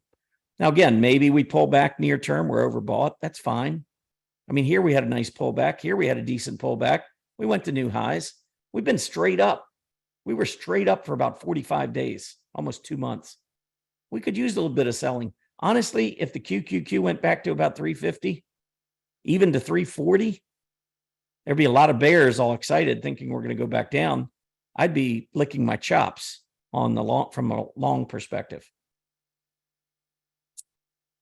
All right, last thing I want to show you on this manipulation, and these are these are Wall Street secrets, by the way. Here, you can see from November all the way to where we closed today. Essentially, we've lost $33 on the QQQ. And if I go back to that chart and I combine all of the opening gaps, all the 9:30 to 10, all the 10 to 11, all these different time periods for all those different phases, this is what it looks like. Down 69 on opening gaps, down 33 first half hour, down 45 the next hour, up 32 the next 3 hours, and up 81 the next 2 hours. This is how it's all transformed. And this is how Wall Street takes our money. You get these gap downs, you sell off in the morning, people panic. You have, Wall Street firms sending their analysts onto CNBC. I call them influencers, not analysts. But they send them on there talking about, well, we think the market's going to go. I mean, there's still people on there saying we're in a bear market. I don't know how anybody can look at this chart and say we're in a bear market, but hey, whatever you see, everybody's got to make their own decisions. I can just tell you based on my research, if this is a secular bear market rally, we've never seen anything like it before. Not to this extent, not the way the rotation's taking place. Nothing like this. So, I mean, if you're bearish, you're holding out for another move to the downside.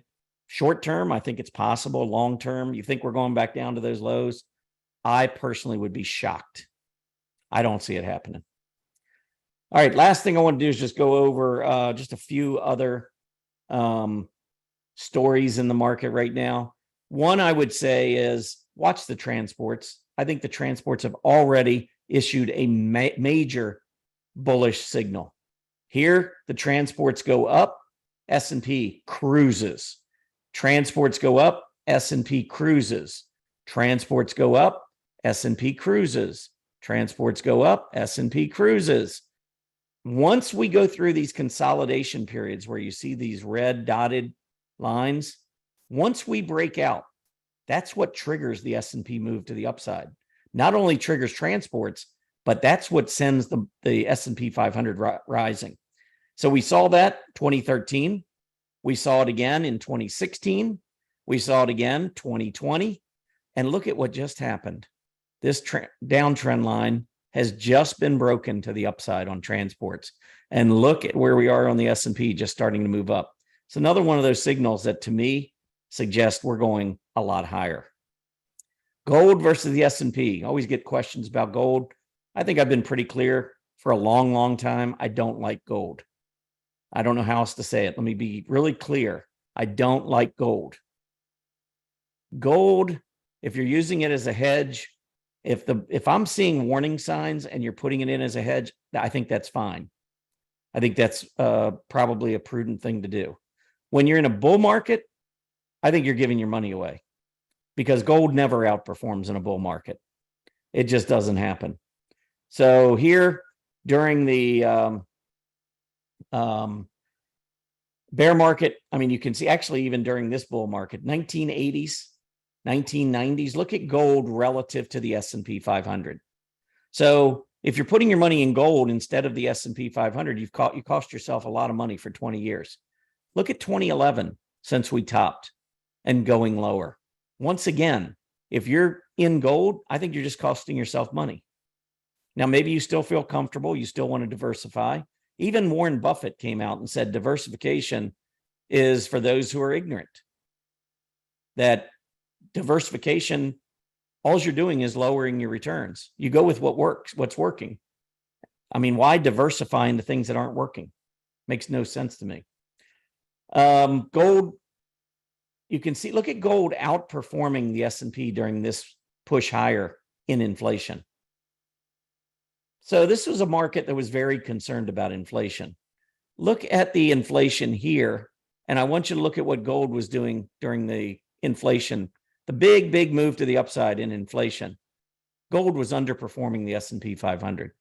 So you think folks were really worried about inflation? And now we're starting to roll over. We're going to go back down to 2-3% annually. It's going to take a little bit of time. You just don't go right up. I mean, going up took probably 1.5 to 2 years. Might take the same thing going back down, but we're starting to roll back over and head lower. And when we go lower here in inflation, anytime you top in inflation, like we did in 1980, and then start to break to the downside, usually have a really nice rally in the market. Even in mid-1970s, when we had this break, the S&P did really well for a couple of years. When inflation is getting under control, the market almost always goes higher. I mean, 1991, we had a little bit of a scare there in inflation, right? Got up to about 6% on inflation. As soon as that topped and started to roll back over in 1991, all the way through 1999, what happened? We had one of the best decades we've ever had in terms of S&P 500 performance and NASDAQ performance. I think we're rolling over and we're doing it again. Right here, we topped when? Right at about September. The market bottomed in October. We're rolling lower. Once again, another signal that tells me you don't want to be in gold and you want to be in stocks.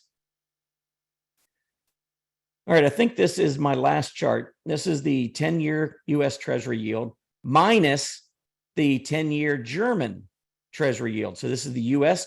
10-year yield minus the German 10-year Treasury yield. And if you notice, this is just simply taking one and subtracting the other. And when you're moving up, it means that the 10-year Treasury yield is outperforming in the U.S. And that normally comes with a strengthening economy, right? I mean, that's versus Germany. I mean, if our economy is stronger than Germany's, you would think that our interest rates would go up faster than Germany's. And that's what happened here. And guess what? When that happens, the dollar goes up as well. And when we start to come back down, you see, I mean, it's not perfect correlation, but you come back down in the dollar. We actually held on to this support level, 10-year treasury yield versus the German 10-year treasury yield, and we're starting to rise. The dollar, which had peaked, between 100 and 103 multiple times over about a 5-year period, we came right back down to that 100, 103 area. I think we're going to start to turn back up. As long as this continues moving higher, I think we're going to move higher. Now, if the dollar moves up, that's not good for gold either. So if you're somebody really looking at gold, you want to see these rates turn down, and at least you want to see the dollar move lower for whatever reason. You want the dollar to go down. And I just don't see it happening. Down here is the correlation between the direction of the US minus German 10-year treasury yields and the direction of the US dollar. And again, if I just highlighted all these plus 0.5 readings and above, we'd have had a ton of them. And then down here at the bottom, below minus 0.5, there really haven't been many. So it's not perfect correlation, but clearly this influences the direction of the dollar. And so let's keep an eye on it. All right, that's all I had. Again, just want to point everybody over to Earnings Beats and make sure you click on this webinar special. We talked about it a little bit earlier, but for anybody that came in late, you can sign up, get a 30-day free trial, and join us next week. We're actually going to have a live trading day or live trading event during the day. It's going to be on Wednesday from 10 o'clock in the morning till 10:45. So anybody who's a member, even a 30-day trial member, will be able to come in and see how we approach the market trading in the short term. And then if you want to sign up for the annual membership, you get a bonus month. The annual fee is $997, but included in that, what we were talking about earlier, is this chart list that I've put together with all of these charts. There's a bunch of them. Every chart I just went over tonight is in a chart list, and we will provide that to any of our annual members. And again, if you're a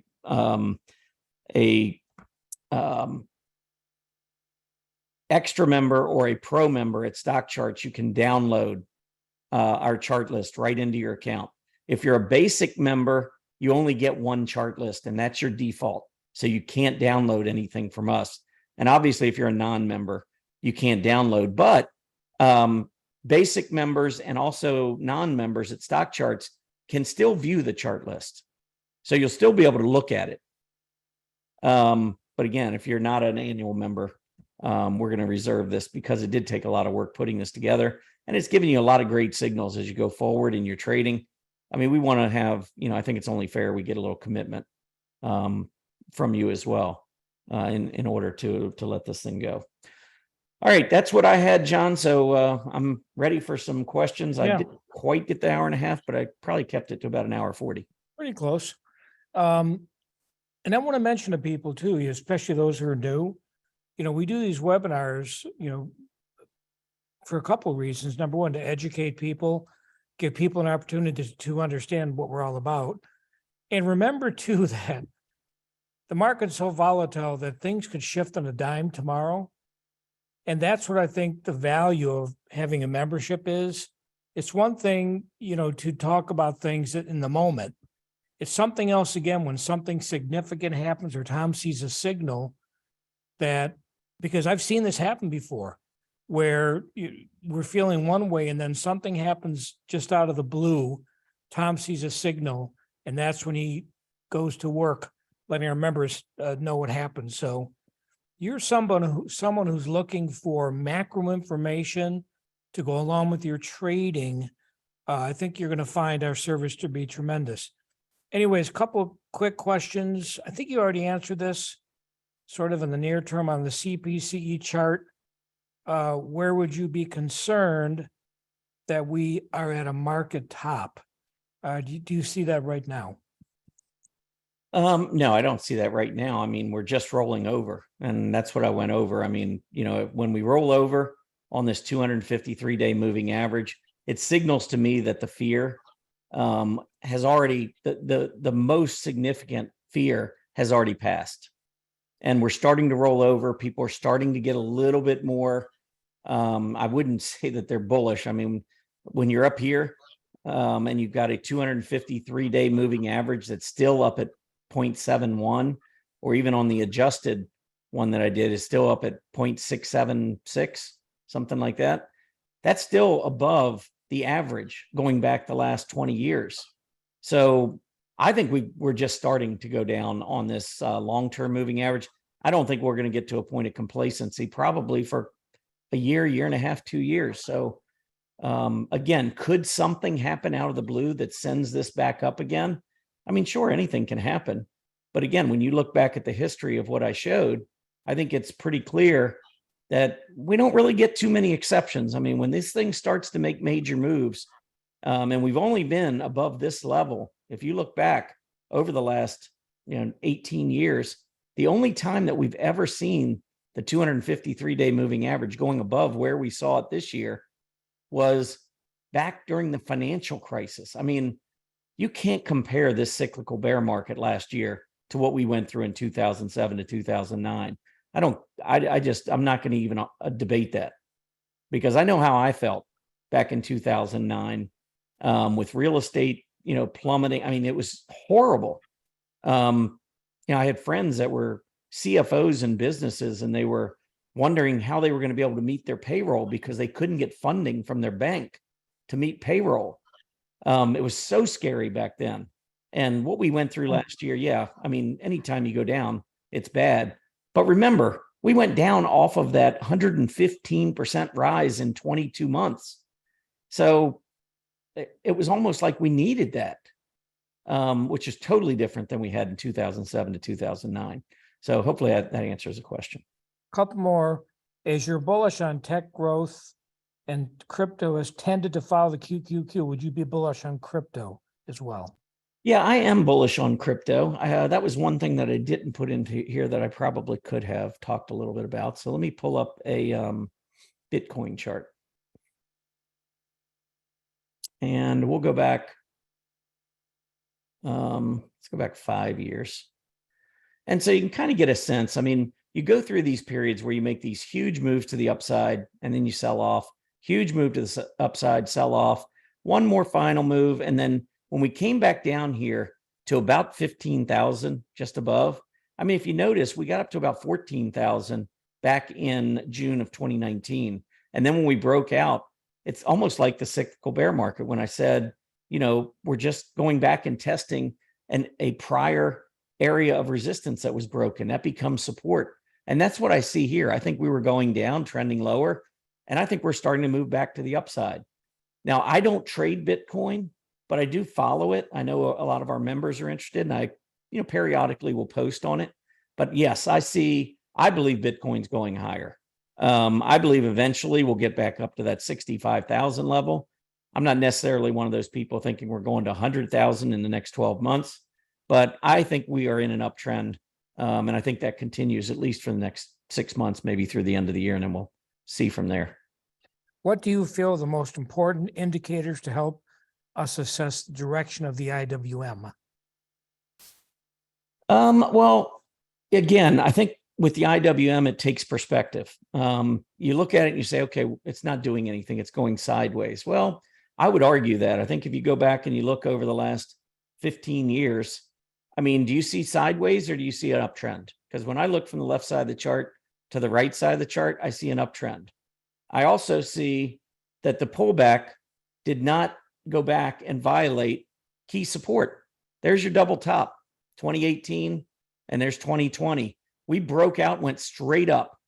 And this is what people forget, is that from March of 2020, we were down at 90. And by the fourth quarter of 2021, we were at 240. So the move that we made from the bottom in small caps to the top was even bigger than what we saw in the S&P 500. I mean, this is up probably 167%. roughly, in less than 2 years. It takes time to absorb that kind of a move to the upside. Look at the pullback. We have a double bottom right where we had our prior double top. Now, if the IWM goes down and trades down through 160, would I be concerned? Yeah, I really would. I wouldn't like to see that breakdown.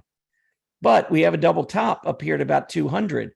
I think if we go through and make that breakout above 200, rather than making the breakdown at 160, I think you're probably going to see another very significant move. Maybe not to this extent, but I could see 2016 through 2018 or 2012 through 2014. That kind of a move is what I would be expecting out of the IWM. But this is a perfect example of where people lose perspective. You look at it since October of last year and you say, wow, the small caps just aren't participating. They'll never come back. Well, never's a long time. And I believe that they'll actually come back probably this year. I think they may have already started that move. I believe it started. And so I think we're going to move up and break out above that 200. And ultimately, probably later this year or into next year, I think we move to an all-time high on small caps. But again, it takes perspective. Okay. Let me give you these two questions then. Number one, you still bullish on Labu? And number two, if the dollar's up, will QQQ fall?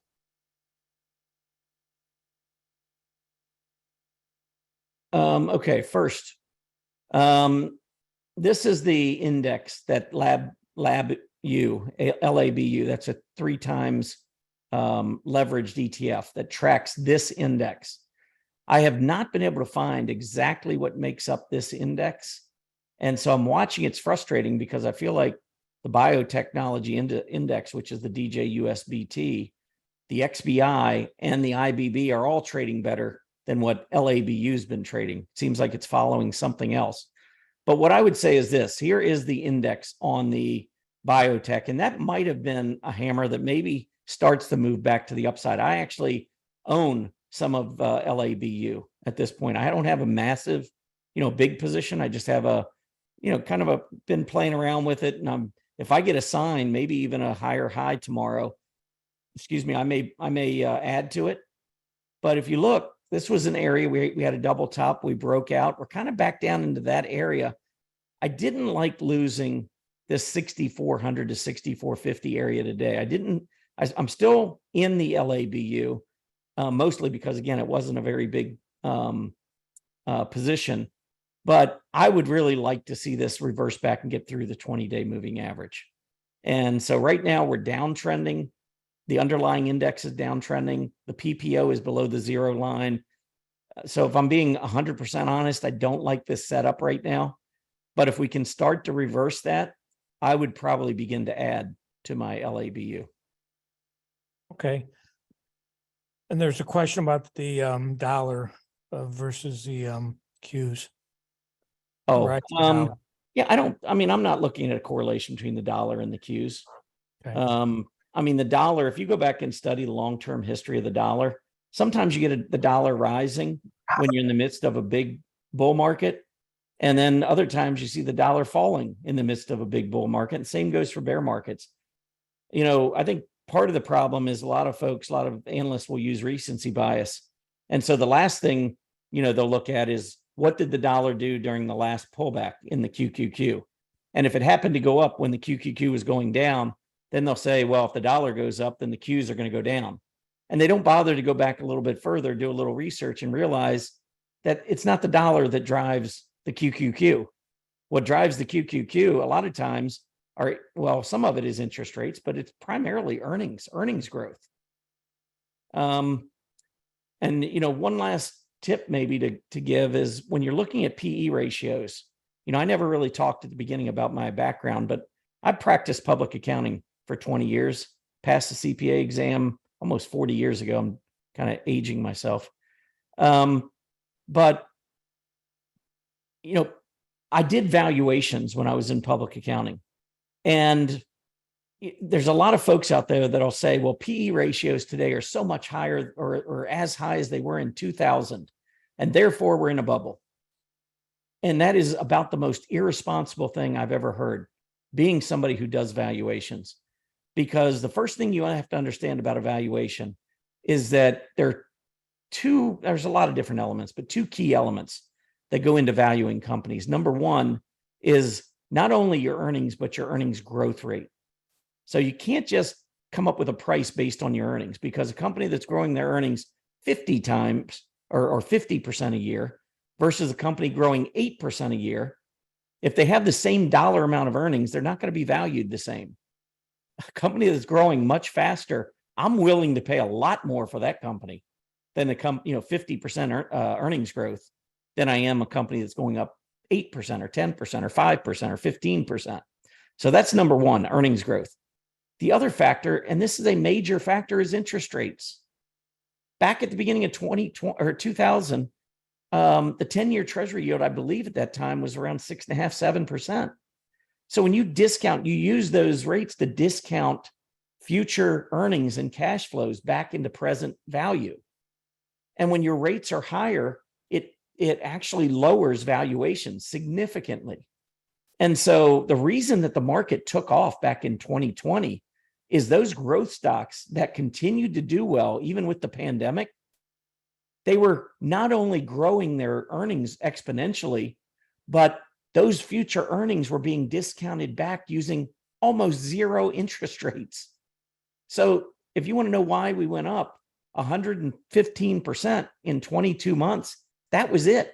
After the pandemic, a lot of companies, especially those in the QQQ, many of those companies grew their earnings very rapidly. And we saw interest rates plummet. That combination sends PE ratios through the roof.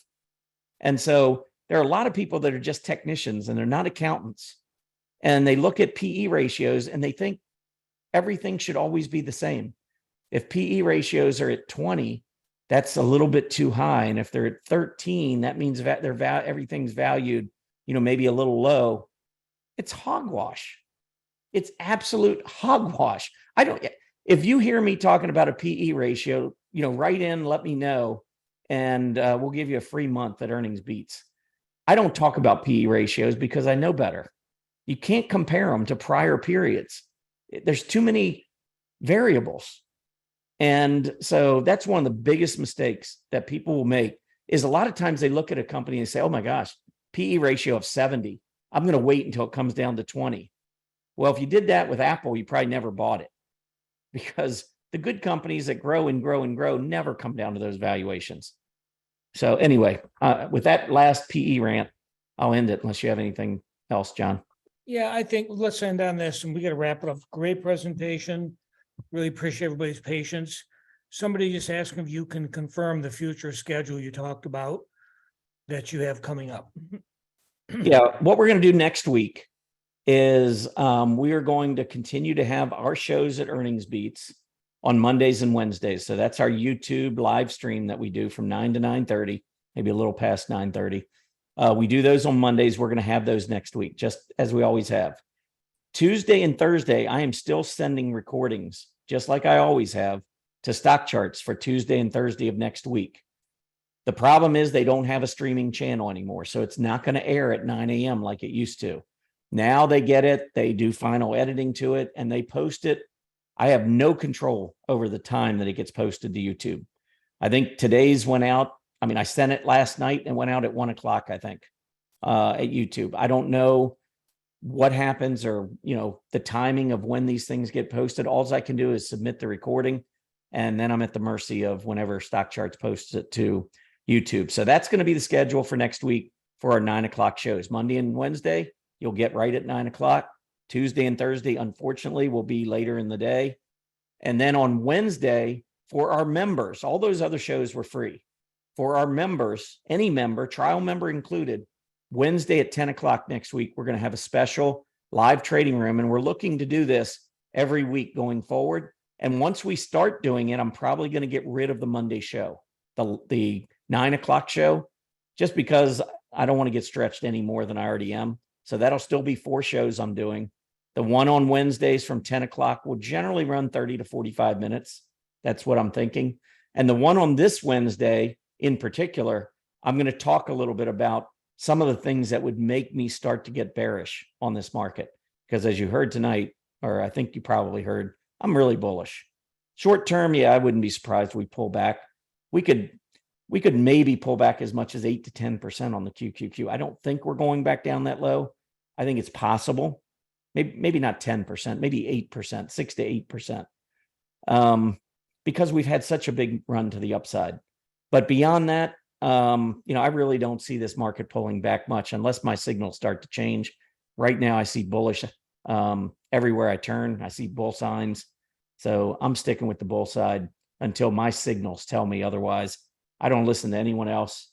I try to do all my independent research at Earnings Beats, share it with our members. We have a lot of proprietary things that we look at, and those are the things that are important for me in terms of gauging the market and where I think we're going. So with that, we're going to go ahead and wrap up. Appreciate everybody tuning in. I know this was a lengthy one. It's in the evening. We don't do them that often. I think when we do, especially like this, middle of the year, give you a quick update on everything and what we're seeing. I think it's certainly worth it. We'll have a recording time stamped. That will be out sometime probably tomorrow. It's already 9 p.m. Eastern time. So it's already pretty late where we are. But sometime tomorrow, we'll try to have that recording out to you, and we will make sure it gets sent out to everybody that registered tonight and also all of our members so that you can review that at your leisure. So again, appreciate you stopping by. Give us a shot at Earnings Beats. You got nothing to lose with a 30-day free trial. And if you really like what we do and you like what we talked about tonight, give us a 1-year trial. I think you'll find that it's absolutely worth it. I know anybody who's subscribed to us a year ago or a year and a half ago, probably really happy they did so. Anyway, take care, everybody. Happy trading.